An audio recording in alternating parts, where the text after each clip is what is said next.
আসসালামু আলাইকুম ওয়া রাহমাতুল্লাহি ওয়া বারাকাতুহু। কাছে দূরে দেশ ও দেশের বাহিরে যে যেখান থেকে আমাদেরকে শুনছেন সকলকে জানাই আন্তরিক শুভেচ্ছা ও অভিনন্দন। আমি এখন আছি আন্তর্জাতিক ইসলাম বিশ্ববিদ্যালয়ের ক্যাফেটেরিয়াতে।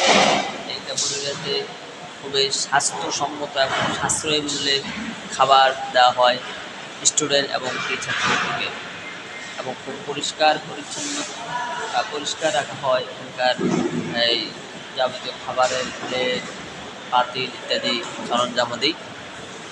খুব স্বাস্থ্যসম্মত খাবার রান্না করা হয় এখানে, যেন স্টুডেন্টদের টিচারদের স্বাস্থ্যের কোনো ক্ষতি না হয়।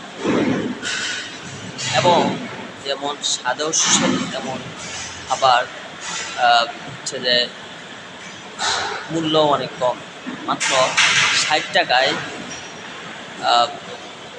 মাছ, সাথে সবজি, ডাল এবং ভাত, অথবা মুরগি, সবজি, ডাল, ভাত, এবং 50 টাকায় ডাল, ডিম সিদ্ধ কিংবা ভুনা, সাথে সবজি, ডাল তো আছেই।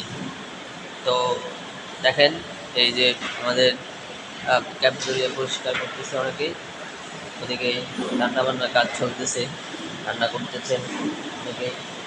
এখন স্টুডেন্টরা আসলে এই হচ্ছে যে খাবার লাগা হচ্ছে, স্টুডেন্টরা কিছুক্ষণ পরে আসবেন এবং তারা খাবেন। তো যে ভিডিওটা দেখতেছেন সকলেই যদি আন্তর্জাতিক ইসলামী বিশ্ববিদ্যালয় বা ভিজিটে আছেন তাহলে অবশ্যই ক্যাফেটেরিয়াতে আসবেন এবং একবেলা খাবার খেয়ে যাবেন, ইনশাআল্লাহ খুবই ভালো লাগবে। আসসালামু আলাইকুম ওয়া রাহমাতুল্লাহি ওয়া বারাকাতুহু।